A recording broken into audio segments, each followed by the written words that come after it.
인문예술 3할게 한옥에 관한 얘기야. 굉장히 정보량이 많아. 정보량이 많은 글은 어떻게 할까? 범주화 시켜야 돼. 범주화 묶어주기를 하는 거야. 여기도 묶어주기 하면서 볼게. 첫 번째 문단, 한옥을 정면에서 바라보았을 때 눈에 띄는 구성요소는, 한옥의 구성요소 나왔다. 구성요소는 지붕과 이를 받치는 기둥, 그리고 그 사이에 있는 공포이다. 우리 선조들은 한옥의 첫인상을 좌우하는 이 구성 요소들이 기능에 충실하면서도 미적인 효과를 드러내도록 노력하였다. 선조들은 건축물의 재료가 자연의 모습을 그대로 유지하는 것이 아름답다고 여겼다. 따라서 나무의 위아래를 뒤집지 않음으로써 나무의 원래 모습을 유지하기 위해 노력하였다. 기둥의 굵기는, 처음에 기둥부터 얘기하네. 기둥, 지붕, 기둥, 그리고 공포가 있는데, 여기서는 기둥하고 공포 얘기를 할 거야. 처음에 기둥 얘기를 못해.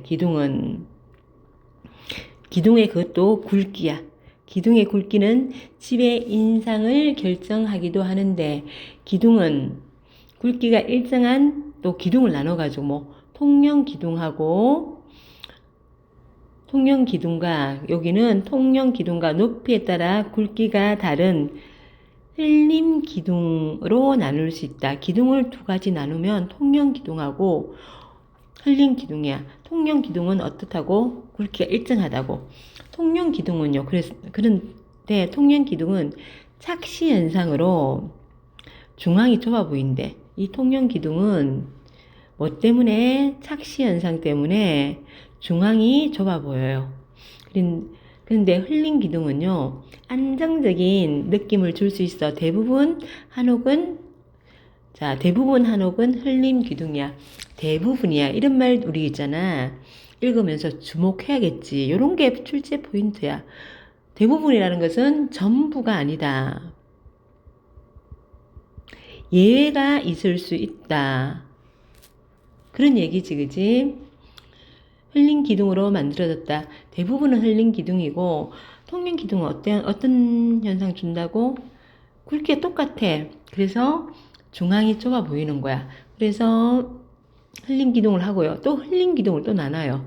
흘림기둥은요, 맨 윗부분인 기둥머리가 가장 가늘고 밑부분 기둥뿌리가 가장 굵은 미늘린 기둥하고, 기둥 중앙부가 가장 굵고 아래로 갈수록 굵기가 줄어드는 배흘림 기둥으로 또 나눌 수가 있대요. 그러면 우리 1문단 있잖아. 우리 저기 뒤에 가서, 자, 뒤에 뒤쪽 가면 좀 공간이 있어요. 그러면 우리가 지금 한옥에 대해서 얘기하지. 한옥에 대해서 얘기하는데 뭐가 나왔니? 기둥하고 그 다음에 우리 공포 얘기할 건데, 기둥은요, 통영기둥하고 굵기에 따라서 나누면 기둥을 얘기할 거야. 기둥을 얘기하는데 굵기에 따라서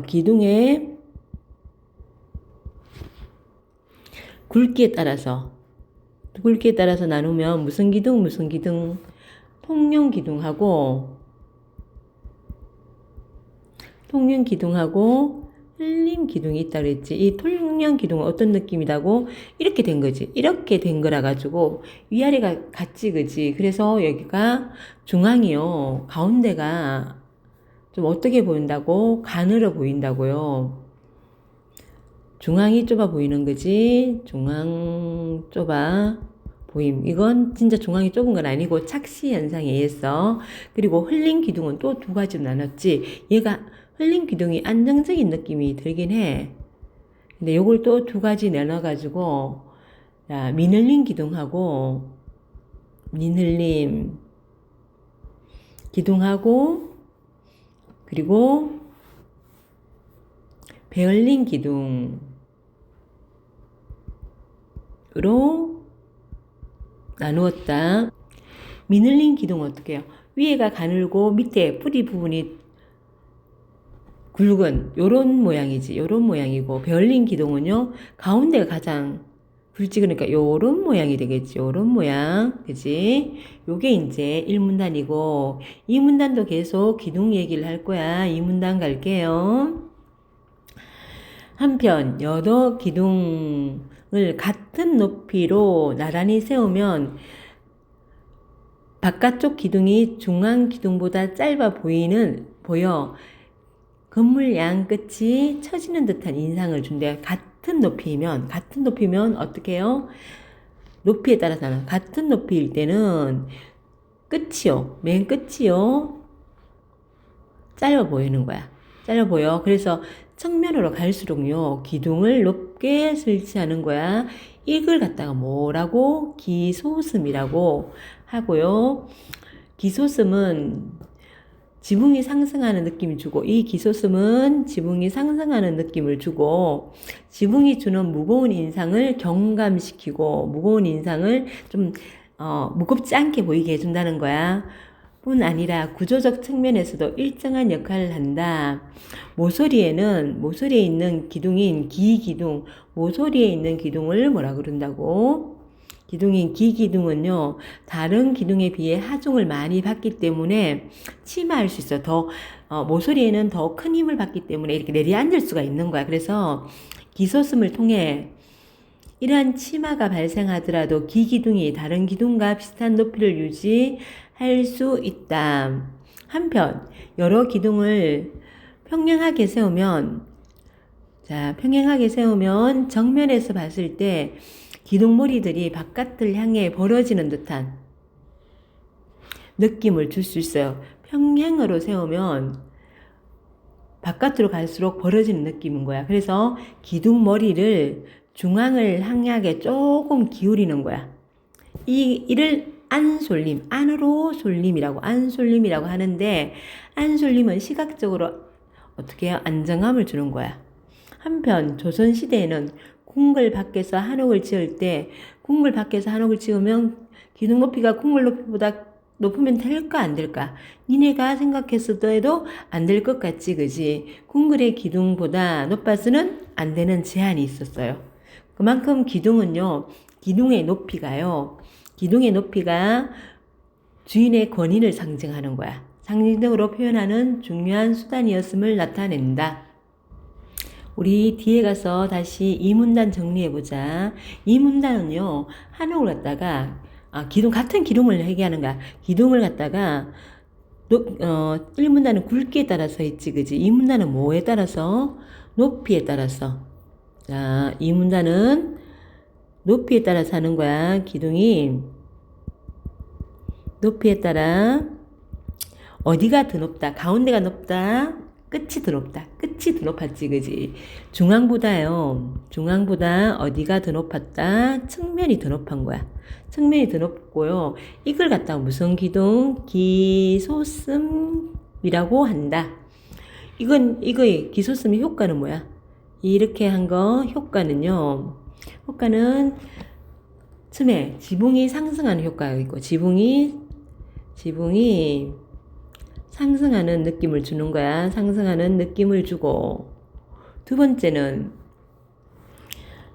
무거운 느낌을 줄여주는 거지. 무거운 느낌을 줄여주고, 그리고 그 다음에 이제 기울기에 따라 어느 쪽으로 기울였다, 안쪽으로, 중앙 쪽으로 기울였다. 중앙을 향해 기울어졌어. 기울임. 이걸 뭐라고 그런다고? 안솔림. 요거의 효과는 뭐? 안정감을 준다는 거. 요게 이 문단까지. 자, 지금까지 뭐에 대해서 얘기했다? 기둥에 대해서 얘기했다. 3문단 갈게요. 3문단. 한옥에서 가장 큰 구성인 지붕에 대해서도 얘기하네. 지붕도 한옥의 미를 결정하는 중요한 요소이다. 선조들은 큰 지붕이 집 전체를 짓누르는 듯한 인상을 주는 것을 경계하기 위해, 큰 지붕은 너무 크면 이제 집이 눌리는 느낌 드는 거야. 그래서 경계하여 기와 지붕의 처마를 정면에서 볼 때 측면으로 갈수록 점차 높게 만든 거야. 그냥 있으면 똑같이 만들면 어떡해요? 지붕이 누르는 느낌 주는 거야. 그래서 처마를 정면에서 볼 때 측면으로 옆으로 갈수록 높게 만드는 거야. 어떻게 만들었다고? 요렇게 되게 요렇게 지붕이 있으면 요렇게 올라가게. 그치? 요렇게 올라가게. 요렇게 만들었다는 거지. 그림 1처럼. 자, 그림 1 나왔다. 그지? 처마 끝부분이 높아지는 곡선 형태를 뭐라고 그런다고요? 조로라고 한다고요. 조로라고 하는데, 조로는 지붕이 상승하는 듯한 인상을 줘. 이렇게 올라가 있으니까. 지붕을 이렇게 상승하는 인상을 주니까 어떻게 해요? 가볍게 보이는 거야. 이러한 조류의 효과는 기소슴과 기소슴, 아까 제 기소슴이 뭐였지? 기소슴이요. 측면으로 갈수록 기둥을 좀 더 높게 하는 거. 이게 기소슴이었지, 그지? 기소슴과 어우러짐으로 극대화되는데요. 한편 모든 지붕의 형태는 동일했던 것은 아니다. 이거 모든 이런 것 나오면 주의해야 되지. 지붕이 다 이런 식으로 된 건 아니다.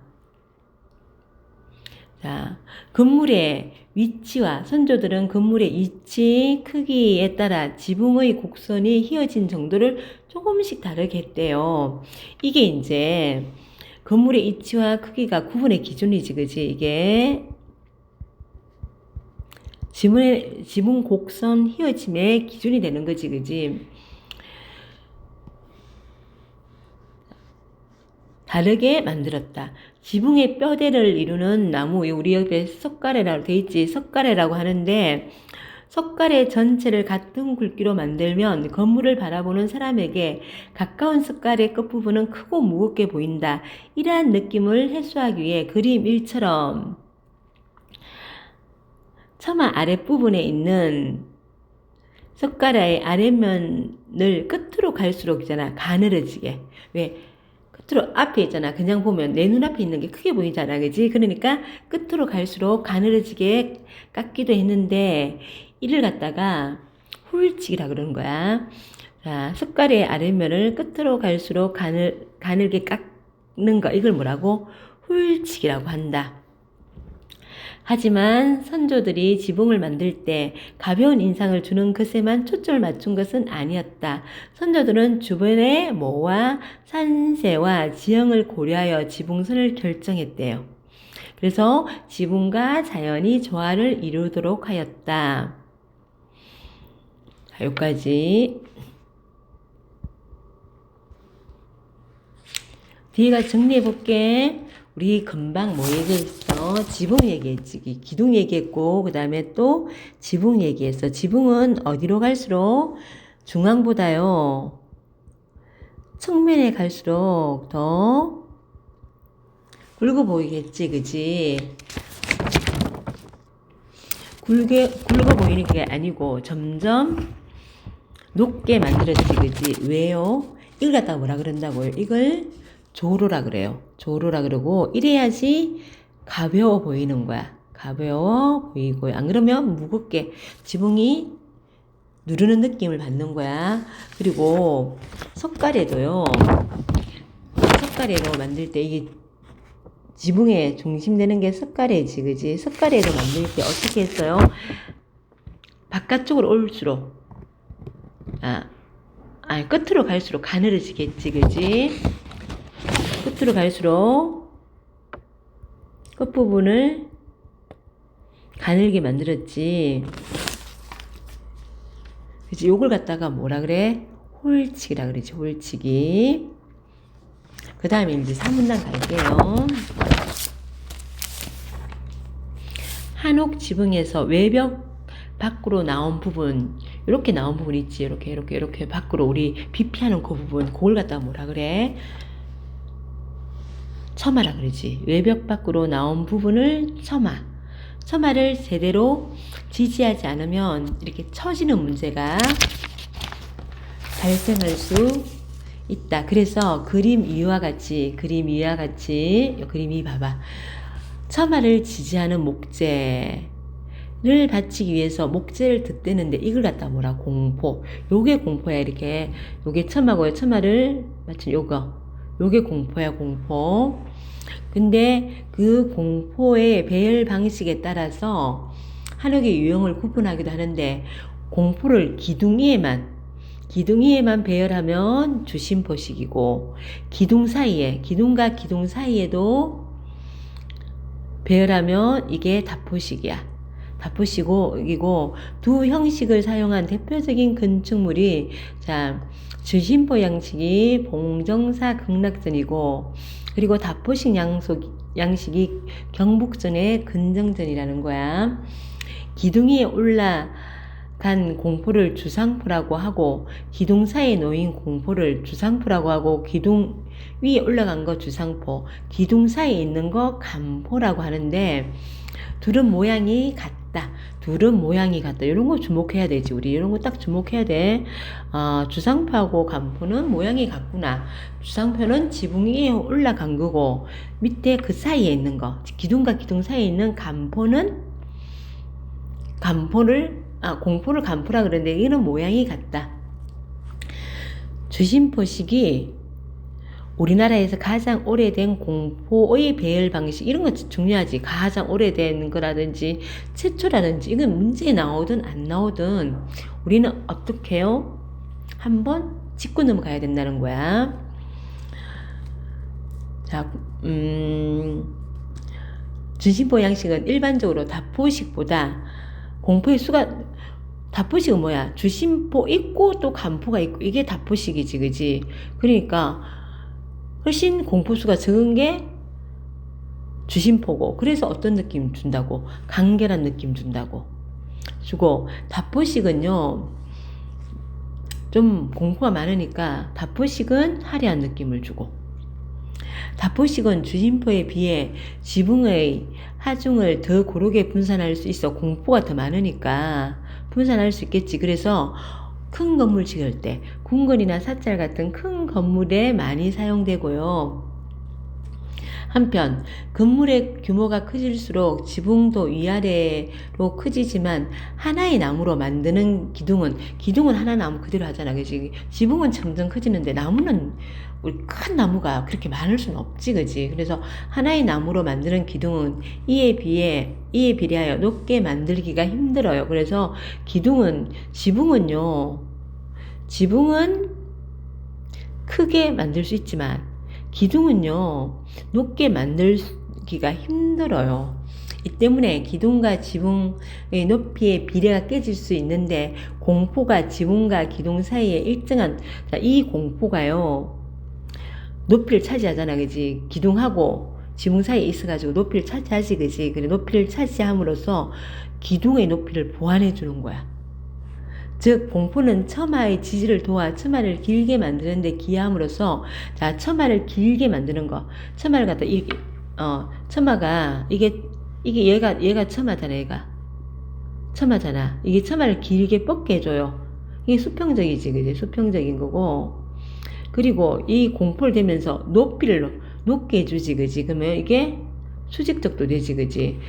길게 만들어주고 처마를 길게 빼주기도 하고 그리고 이런 지붕을 높이 위로 올리기도 해주지. 그지? 그래서 이 공포가 처마의 지지를 도와 처마를 길게 만드는 수평적 확장도 하고요.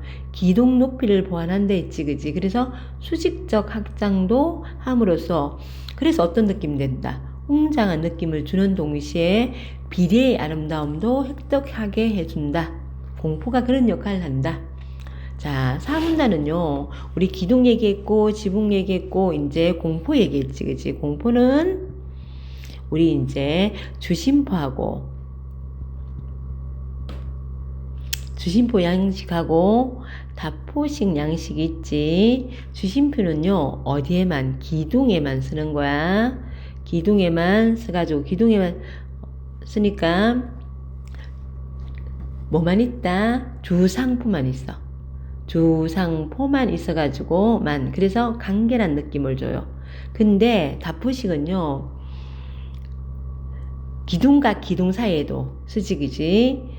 기둥 플러스 사이에도 있지. 그래서 뭐 주상포하고 엔드 사이에 있는 간포도 있지, 그지? 그래서 화려한 느낌 주고요. 언제 쓴다고요? 이게 큰 건물 지을 때, 큰 건물을 지을 때 쓰는 거고, 이 두 개 다, 둘 다 어떤 주심포식이든 답포식이든 다 공포잖아. 이 두 개 다요. 수평적, 수직적 확장 기능을 하는 거야. 수직적 확장 기능을 하는데, 수평적은요, 처마를 더 넓게 주는 느낌이 들고, 수평적은요, 높이를 보완하지, 그지? 높이를 보완해서 수직적 확장에 기여한다. 그럼으로써 어떤 느낌 든다? 웅장하고 아름다운 느낌이 들게 한다. 자, 굉장히 뭐가 정보량이 많았지. 그런데 정보량 많은데 결국 기둥, 지붕, 공포 얘기를 하는데, 기둥은 굵기에 따라, 높이에 따라, 기울기에 따라 나눴고, 지붕은 또 어떻다. 공포는 또 이 두 가지 나누지, 그지? 이렇게 범주화시키면 문제 풀 때 훨씬 덜 헷갈리고 빨리 풀 수가 있어. 그래서 읽을 때 머릿속에 범주화시키면서 읽는 거야. 이제 마지막 5번째 문단. 한옥의 지붕과 기둥, 공포는 시간의 흐름에 따라 지속적으로 변화한다. 이거는 뭐든지 그렇지, 그지? 시간의 흐름에 따라 변화했다. 시대에 따라 주로 사용하는 지붕 모양과 처마의 곡선이 변화하였고, 조선 후기에는 베얼린 기둥이 사용이 줄어들고 미늘림 기둥이 주로 조선 후기가 되니까 베얼린보다는 뭐 미늘림 기둥이라고. 이게 미늘림 기둥이 어떤 거야? 밑에가 이렇게 큰 거지. 베얼린 기둥 가운데가 그지. 요게 언제 조선 후기에 주로 사용되었다 하는 거지. 고려 시대에는 뭐 주심포식이, 조선 시대에는 답포식이, 공포도요. 주심포식은요, 이건 고려, 답포식은 조선 시대 이렇게 사용됐다는 거지. 이러한 변화에 대한 연구는 한옥 구조의 변화를 살펴볼 수 있을 뿐 아니라 당대의 미여식도 파악할 수 있다는 점에서 의의가 있다. 그래서 한옥에 대해서 여기는 그냥 있는 그대로 읽으면 되는데 정보가 되게 많기 때문에 범주화해서, 그러니까 같은 길끼리 묶어서 이해하는 게 안 헷갈리고 좋습니다. 여기까지고 수고하셨습니다.